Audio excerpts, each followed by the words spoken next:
यीशु मसीह ने अपने चेलों से कहा, इस संसार का सरदार आता है और मुझ में उसका कुछ नहीं। और उसके बाद उन्होंने कहा चलो इधर से चलते हैं, और वह जैतून के बाग की तरफ, जिसका नाम गेत्सेमनी है, उसके तरफ वो लोग चलने लगे, क्योंकि उनको पता था कि यहूदा इस्करियोती वहीं पे उनको मिलेगा। यहूदा यह जानते थे कि यीशु मसीह अक्सर यहीं अपने शिष्यों के साथ आते हैं, तो उन्होंने वहीं पे उनके लिए जाल फंसाया। और लगता है कि यीशु मसीह शैतान के जाल में फंस गया, लेकिन ऐसा नहीं है। असली बात यह है कि शैतान परमेश्वर के बिछाए हुए जाल में आ गए।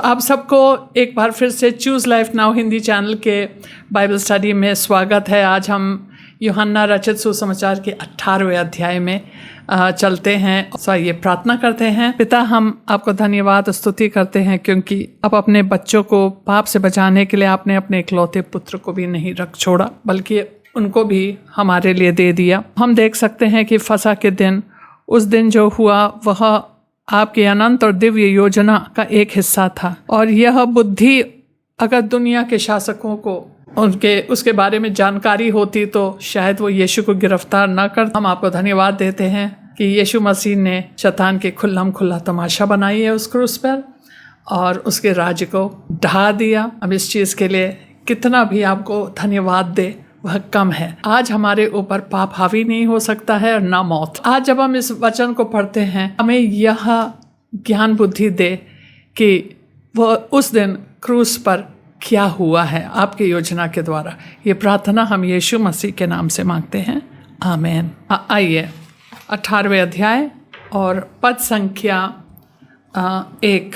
यीशु ये बातें कहकर अपने चेलों के साथ किद्रोन नाले के पार गया। यह बातें मतलब वो जो महायाजकीय प्रार्थना की थी अपने लिए, अपने शिष्यों के लिए, और फिर अपने आने वाले विश्वासियों के लिए, अर्थात हमारे लिए। उस प्रार्थना के बाद उन्होंने वहाँ से उठ करके किद्रोन नाले के पार गया। किद्रोन नाले के पार गया। किद्रोन नाला ये जो जहाँ ये पहाड़ी जहाँ पे मंदिर था, और ये पहाड़ी जैतून की पहाड़ी के बीच में एक खाई के समान ये नाला बहता है। और आज के दिन जो कि फसह का दिन है, इस नाले में मेमने का लहू बहता है, जो कि इस पहाड़ी से जो मंदिर में था, जहाँ वेदी थी, वहाँ से बहते बहते इस नाले के द्वारा निकलता है लहू। और यीशु मसीह जो कि हमारा अंतिम बलिदान है, हमारा मेमना है, फसह का मेमना है, वह उसी नाले को पार कर रहा है। वह उस अंतिम स्थान पे जा रहा है जहाँ वो जानते हैं हमारा भी बलिदान आज होना है। और इन सारे मेमनों का बलिदान को समाप्त करने के लिए मुझे अपने प्राण देना है, क्योंकि इन मेमनों का बलिदान जितने हजारों लाखों कट जाए, लेकिन लोगों का विवेक को वह शुद्ध नहीं कर पाता था, उनका लहू। लेकिन यीशु का लहू वह एक टाइम का बलिदान था जो सारे लोगों के सारे पापों को हमेशा हमेशा के लिए शुद्ध कर देता है, साफ कर देता है, और हमें निष्पाप बना सकता है, निष्कलंक बना सकता है, और हमें धर्मी ठहराता है। तो यीशु मसीह उस वक्त वहाँ पे एक बारी थी जहाँ वो जा रहे थे, किद्रोन वाली नाले के पार। वहाँ बारी थी जिसको हम लोग जानते हैं, उसका नाम है गेत्सेमनी, जिसमें वह और उसके चेले गए। उसका पकड़वाने वाला यहूदा इस्करियोती भी वह जगह जानता था। वो जानते थे कि यीशु मसीह को ये जगह बहुत पसंद है और यहीं पे आएंगे, इसलिए यीशु भी जानते थे कि यहूदा जानता है और वो हमें पकड़वाएगा आज। ये यीशु तो सब कुछ जानता है। तो यीशु जब वहाँ गए, उनको पता था कि हमें यहूदा इस्करियोती पकड़वाएगा, वहीं पे पकड़वाएगा। चलो चलते हैं, और वहीं पे चलते हैं। वो वहाँ जाया करता था। तब यहूदा सैनिकों के साथ आया। सैनिकों क्या, एक दल को, और प्रधान याजकों और फरीसियों की ओर से प्यादों को लेकर, मतलब सैनिकों का दल मिला था, रोमियो सैनिकों का दल। एक दल में लगभग 600 लोग होते हैं। अब हमें ये नहीं पता कि सारे 600 को लेके आए, 400 को लेके आए, कितने को लेके आए, लेकिन यहाँ पे लिखा है सैनिकों का एक दल, और साथ साथ में प्रधान याजकों और फरीसियों की ओर से पयादों को लेकर, वहाँ के जो अफसर्स थे, वहाँ के भी जो गार्ड्स थे, मंदिर के गार्ड, वह लोग मंदिर के जब बहुत भीड़ भाड़ होती थी फसह के समय, ताकि वहाँ पे कोई झगड़ा ना हो, कोई ऐसा समस्या ना हो, वो लोग वहाँ पर सब चीज़ को सुरक्षित रखने के लिए और शांतिपूर्वक सब काम होता रहे। और ख़ास तौर से इस समय फसह के समय तो उन सब को लेके आए। अब आप सोचेंगे इतने लोग आए दीपकों को लेके, दीपक क्योंकि रात थी, मशालों को क्योंकि रात थी, लेकिन हथियारों को लिए हुए वहाँ आए। तो क्या यीशु मसीह कोई चोर तो था नहीं कि वो हथियार की ज़रूरत पड़ रही थी उसको, लेकिन वह इसलिए हथियार यीशु को मारने के लिए नहीं लाए थे। वो हथियार यीशु के लिए नहीं था, जैसे यीशु मसीह कोई चोर हो या डाकू हो, यीशु को पकड़ने के लिए नहीं। हमें यह समझना है, मत्ती 26 में हमने ये चीज़ पढ़ा था, प्रधान याजक और प्रजा के पुरानिये कैफा नामक महायाजक के आंगन में इकट्ठा जब हुए, आपस में विचार करने लगे, तो उनकी योजना ये थी कि यीशु को छल से पकड़कर मार डाले। लेकिन वो कहते थे पर्व के समय नहीं, 5वें पद में लिखा है 26:5, पर्व के समय नहीं, कहीं ऐसा ना हो कि लोगों में बलवा मच जाए। तो अब हम लोग को समझ में आ रहा है कि वह लोग इसलिए इतना दल लेके आए, इसलिए इतने लोगों को हथियार के साथ उन लोग सब आए थे, यीशु के वजह से नहीं, लेकिन ताकि लोगों में, वो जानते थे यह एक लोकप्रिय रब्बी है, तो अगर वह वहाँ पे उनको पकड़ने की कोशिश करेंगे, वो भी फसह के समय जहाँ इतने लोग इकट्ठा होते हैं, उन्होंने कहा हम लोग को प्रॉब्लम हो सकती है, इसलिए लोगों का मतलब एक पूरा दल लेके आए, बहुत सारे मंदिर से भी अफसर को लेके आए, गार्ड्स को लेके आए, हथियार लेके आए। कहीं और लिखा है डंडों के साथ, तलवारों के साथ वह लोग आए थे यीशु को पकड़ने। एक चीज़ और मुझे, जब हम लोग मत्ती के 26 में हैं तो हम लोग उसके बारे में भी पढ़ ले, यहूदा इस्करियोती कि पद संख्या 14 में लिखा है, यहूदा इस्करियोती क्या किया। 15 पद में लिखा है कि वो फरीसियों के पास जाते हैं और उनसे कहते हैं, यदि मैं उसे तुम्हारे हाथ पकड़वा दूं तो मुझे तो क्या दोगे। उन्होंने उसे 30 चांदी के सिक्के तौल कर दे दिए और वह उसी समय से उसे पकड़वाने का अवसर ढूंढने लगा। हम लोग जानते हैं कि ये सारी चीज़ें हो चुकी हैं, यहूदा जा चुका है फरीसियों के पास, पूरा योजना बना दिया गया है, लेकिन उन लोग ने कहा बलवा हो जाएगी, इसलिए इस समय ना करो। लेकिन उन लोग से रहा नहीं गया और उन लोग ने उनको इसी फसह के समय ही पकड़ लिया, क्योंकि वो लाजर के वजह से उनकी लोकप्रियता और भी बढ़ गई, लोग और भी विश्वास करने लगे। अब वापस चलते हैं यूहन्ना के 18 अध्याय में। यहाँ पर तब यहूदा था, तब यीशु उन सब बातों को जो उस पर होने वाला था वो जानते थे, तो उन्होंने उन लोगों से पूछा, तुम किसे ढूंढते हो, किसे ढूंढ रहे हो। और उन्होंने उत्तर दिया, यीशु नासरी को। तो यीशु ने उनसे कहा, मैं हूँ। अब ये शब्द मैं हूँ जो इब्रानी भाषा में निर्गमन में, जब याद है जब मूसा ने वह झाड़ी को देखा ये जल रहा है, तो उसके पास गया, परमेश्वर ने उनसे बातचीत की और सब चीज़ बताया कि तुम्हें जाना है, मिस्र देश जाना है और हमारे लोगों के ऊपर बहुत बड़ी आफत है और तुम्हें जाके उन लोगों को बचा के उनको लेके आना है। तो घबरा गए। तो मूसा ने कहा, अगर मैं वहाँ जाऊँ तो मैं क्या कहूँगा कि किसने मुझे भेजा है। और परमेश्वर ने अपने परिचय इस प्रकार से दिया, उन लोगों को जाके बताओ कि मैं हूँ जो हूँ ने तुम्हें भेजा है। मैं हूँ, इब्रानी भाषा में यह शब्द है एगो आइमी, जिसका अर्थ होता है मैं हूँ, शुरू से हूँ, मैं हमेशा हूँ, मैं अनंत हूँ। शुरू से अनंत, हमेशा, हमेशा के लिए, हमारा कोई अंत नहीं है। यह एगो आइमी शब्द जो उन लोग वहाँ पे उसको वह परमेश्वर का नाम समझते हैं। जब भी यीशु मसीह ने, यही यूहन्ना में शायद 8वें अध्याय में उन्होंने फरीसियों से कहा, उसने कहा क्या तू हमारे पिता अब्राहम से भी बड़े हो, तो यीशु मसीह ने कहा, तुम्हारा पिता अब्राहम हमारे दिन को देखकर खुश हो गए थे। तो उन्होंने कहा, आहा, तुम तो 50 साल के भी नहीं हो, तुम अब्राहम को भी जानते हो, मतलब तुम इतने बड़े फ्रॉड हो, तुम इतने बड़े झूठे हो, तुम अब्राहम को भी जानते हो, वाह वाह वाह। तो उनको ताना दे के उन लोग ये कह रहे थे। तो यीशु ने कहा, इससे पहले कि अब्राहम थे, मैं हूँ। वही शब्द इस्तेमाल किया, मैं हूँ जीवन की रोटी, मैं हूँ जगत की ज्योति, मैं हूँ मार्ग, सत्य और जीवन, मैं हूँ पुनरुत्थान और जीवन, मैं हूँ सच्ची दाखलता, मैं हूँ। ऐसे 7 बार उन्होंने कहा। अच्छा भला चरवाहा मैं हूँ। तो ये हर बार यही शब्द इस्तेमाल किया, एगो आइमी। तो आज भी वह इस शब्द को यूज करके उन लोग से, किसको ढूंढ रहे हो? उन लोग ने कहा यीशु नासरी को। और यीशु मसीह ने उन लोग से कहा, मैं हूँ, एगो आइमी। और आप कहेंगे कि इस वक्त जब उनकी गिरफ्तारी के समय उन्होंने यह परमेश्वर का नाम लेके अपनी परिचय अब क्यों दी? उन्होंने इसलिए दी, मैं प्रार्थना कर रही थी, हमने कहा प्रभु ये आपने मैं हूं क्यों कह दिया? क्योंकि वह, और यहाँ पे लिखा है कि वहाँ यहूदा अस्कारियोती भी था, उसका 5वें पद में उसका पकड़वाने वाला यहूदा भी उनके साथ खड़ा था।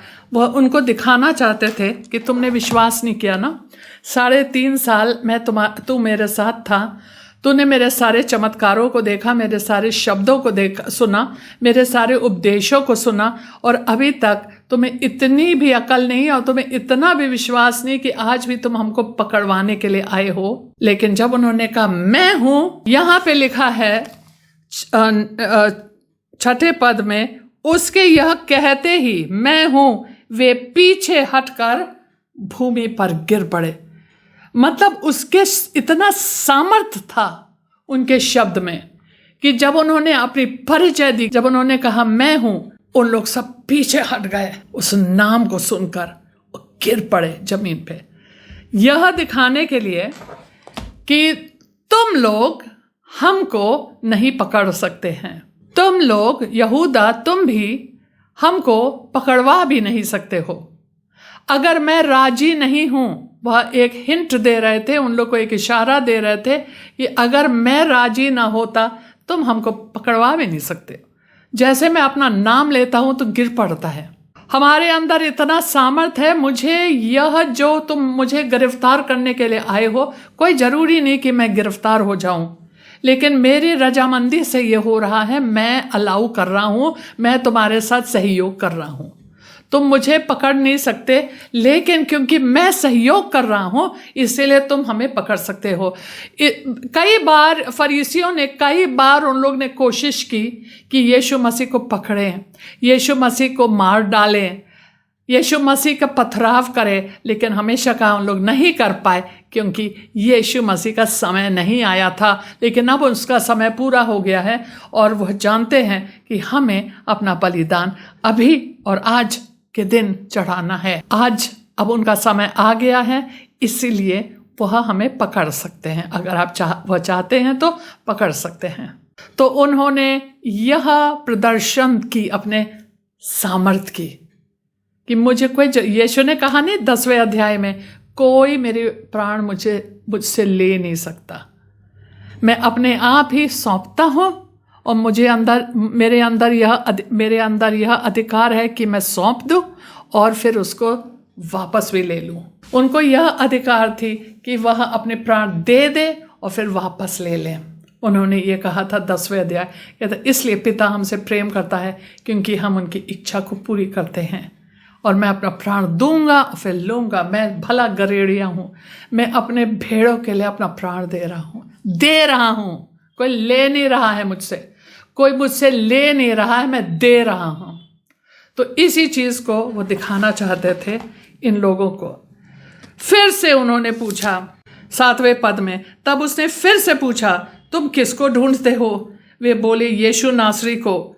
यीशु ने उत्तर दिया, मैं तो तुमसे कह चुका हूं कि मैं हूं, यदि मुझे ढूंढते हो तो इन्हें जाने दो। अब यहां पे एक बार फिर से उन्होंने पूछा, तुम किसको ढूंढ रहे हो? उन लोग ने कहा यीशु नासरी, इस बार थोड़ा सा घबरा के बोल रहे होंगे, यीशु नासरी को ढूंढ रहे हम। उसने कहा मैं कह रहा हूँ ना मैं हूँ। मतलब हमें लगा कि यीशु उन लोग को एक प्रकार से सबक सिखा रहे थे कि सुनो, मैं तुमसे पूछ रहा हूँ तुम किसको गिरफ्तार करने के आए हो, किसको ढूंढ रहे हो। मैं कह रहा हूँ मैं हूँ, तो हमें तुम गिरफ्तार क्यों नहीं करते? तुम तो गिर रहे हो, तुम तो पीछे हट रहे हो। मैं कह रहा हूं ना मैं हूं, और अगर तुम मुझे ढूंढ रहे हो इन सब लोगों को जाने दो। प्रभु को धन्यवाद देते हैं कि यीशु मसीह एक प्रकार से वह बंधक वाला सिचुएशन है, जैसे हॉस्टेज सिचुएशन बोलते हैं। कभी कभी बड़े हिंसक तरीके से आतंकवादी चले जाते हैं बैंक के अंदर या किसी विमान में चले जाएंगे, और फिर वहाँ पर लोगों को हॉस्टेज में या बंधन में ले करके, मतलब बंदूक उनके पास रख के कि मैं तो तुम लोग कोई हिले तो सबको मैं उड़ा दूंगा, तो इसलिए हिलो नहीं, किसी को फ़ोन मत करना, कुछ नहीं, तुम लोग मेरे बंधक हो। सो उसके बाद एक स्पेशल विशेषज्ञ के लिए एक टीम आता है, और वो लोग, हमेशा ऐसा ही होता है क्योंकि इन लोगों को कुछ चाहिए है ना, इन लोग कुछ चाह रहे हैं, इसलिए सब लोगों को ऐसे ही, सब लोगों को मारने के खुशी के लिए नहीं, कुछ मांग, उन लोग का कोई मांग है। तो फिर विशेषज्ञ लोग आते हैं जो उन लोग से पूछताछ और बातचीत करते हैं। तो वहाँ के एक दो लोग कहते हैं हम लोग को गिरफ्तार करो, इन लोग को जाने दो, हम लोग को बंदूक लगा हमारे सर पे, हमारे कनपट्टी पे रखो, हम लोग को रखो, इन लोग को जाने दो। फिर उन लोग उसको पकड़ते हैं ऐसे, और उन लोग बाकी लोगों से निकल जाओ निकल जाओ, और इन लोगों को पकड़ते हैं। ये लोग बहुत बड़े लोग हैं, जरूरी लोग हैं, बहुत विशेष लोग हैं, तो इन लोग को मारना ज़्यादा फायदेमंद होगा उनको। लेकिन उन लोग बहुत चतुराई से बातचीत करके, लोगों के साथ बातचीत करा के फिर उस सिचुएशन से, उस परिस्थिति से निकल आते। यीशु मसीह उसी प्रकार का काम कर रहे हैं, यीशु मसीह ठीक उसी प्रकार का काम कर रहे हैं। कहते हैं मुझे गिरफ्तार करो, इन लोगों को जाने दो, ताकि उनकी प्रार्थना पूरी हो जाए। क्योंकि उन्होंने अपने जो 17 अध्याय में प्रार्थना की थी उसमें लिखा है, यह इसलिए हुआ कि वह वचन पूरी हो जो उसने कहा, जिन्हें तूने मुझे दिया उनमें से एक को भी मैंने नहीं खोया है। इसलिए वह गिरफ्तार अपने को होने दिया और कहा बाकी लोगों को जाने दो, तब उनके मित्रों को जाने दो। अब पद संख्या 10 से पढ़ते हैं। तब शिमोन पतरस ने तलवार जो उसके पास थी खींची और महायाजक के दास पर चलाकर उसका दाहिना कान उड़ा दिया। उस दास का नाम मलखुस था। तब यीशु ने पतरस से कहा, अपनी तलवार म्यान में रख, जो कटोरा पिता ने मुझे दिया है क्या मैं उसे ना पीऊं? पतरस ने एक बार ऐसा वादा किया था, नहीं प्रभु आपके साथ ऐसे नहीं, मैं नहीं होने दूंगा, मैं नहीं होने दूंगा, जो भी हो जाए मैं तो उन लोग को, मतलब आपको मरना नहीं होगा, मैं हूँ ना आपके साथ, मैं तो मौत तक आपके साथ तैयार हूँ जाने के लिए। और पर यीशु मसीह ने उनसे कहा, ऐसा है क्या कि तू मेरे लिए मरने को तैयार है? कहता मैं तुम्हें सच सच बोलता हूँ, आज तू मुझे 3 बार इनकार करोगे। इससे पहले कि मुर्गा बांग दे तुम हमें 3 बार इनकार कर दोगे। याद है, वही चीज़ अब होने वाला है। लेकिन इससे पहले कि पतरस ने यीशु मसीह को इनकार किया, उन्होंने अपना तलवार खींचा, तलवार लेके घूम रहा था वो। कहाँ में है कि मत्ती में वो कहता है, शायद मत्ती में कहता है, ये पतरस ने नहीं कहा लेकिन शिष्यों ने कहा हम लोग के पास 2 तलवार है, क्या ये काफ़ी है? यीशु ने कहा बहुत है, चलो। उसने अपना तलवार खींचा। अभी ये तो मछुआरा था, तलवार चलाना उन्होंने कभी नहीं सीखा, और उनकी इरादा ये नहीं थी कि मलकुस का कान काट दे। किसी का कान काटने से क्या होने वाला है? अरे सर काट दो, हृदय में भोंक दो, मार डालो उसको। और यही उसका इरादा था कि कुछ उसको इस प्रकार से घायल कर दिया जाए। लेकिन क्योंकि वह तलवार चलाना उसको नहीं आता था, वो तो मछुआरे थे, उन्होंने निकाला और उसका ऐसे मारा और उसका कान उड़ा दी, दाहिना कान का है, दाहिने कान को उड़ा दी। लूका में ये बताया जाता है कि जब उन्होंने कान उड़ा दी, वहाँ पे ये नहीं लिखा है कि पतरस ने उड़ाई। यहाँ पे हम लोग को पता चलता है यूहन्ना से कि पतरस ने उड़ाया उनका कान, लेकिन लूका में ये पता चलता है कि यीशु मसीह ने उनके कान को लेकर के वापस उसको चंगा कर दिया। यहाँ पे वो पतरस से कहता है अपना तलवार अपने म्यान में डाल दे वापस। जो कटोरा पिता ने मुझे दिया है, क्या मैं उससे ना पीऊं? इसी से पता चलता है कि यह परमेश्वर की योजना थी और यीशु मसीह की आज्ञाकारिता थी। वह कहते हैं कि क्या मैं ना पीऊं वह कटोरा जो परमेश्वर चाहता है कि मैं पीऊं? तो वह कहते हैं कि मुझे उसको पीना है ना, तो तुम सब लोग मारने लगोगे। और एक और जगह पे यह भी लिखा है, अगर मैं अपने पिता से मांगू तो वह कितने स्वर्गदूत, कितने पलटन स्वर्गदूत मेरे मदद के लिए भेज सकता है। वो चाहते थे तो इस परिस्थिति से निकल सकते थे। यीशु मसीह को इस परिस्थिति से गुजरने की कोई आवश्यकता नहीं है। वो अपने इच्छा से, तो वो चाहते हैं कि इससे मैं बच जाऊं, तो फिर क्या फायदा? वो इसीलिए पैदा हुआ, इसीलिए इस घड़ी तक पहुंचा कि मैं यही काम करूं। पिता ने जो काम के लिए मुझे भेजा है ताकि पाप को नष्ट कर दे। एक मनुष्य के शरीर में पाप का दंड दिया जाए मनुष्य को। मनुष्य के शरीर में, पापी शरीर के समानता में आया था। उनका शरीर मनुष्य का शरीर था, लेकिन वो पापी नहीं थे, लेकिन पापी शरीर के समानता में था। और हमारे जीवन में जो जो पतन के वजह से जो जो चीजें हुई हैं, मौत, श्राप और जो जो चीजें पाप के वजह से मौत राज कर रहा था, उस मौत को नष्ट कर दे, मौत पर जय प्राप्त करे।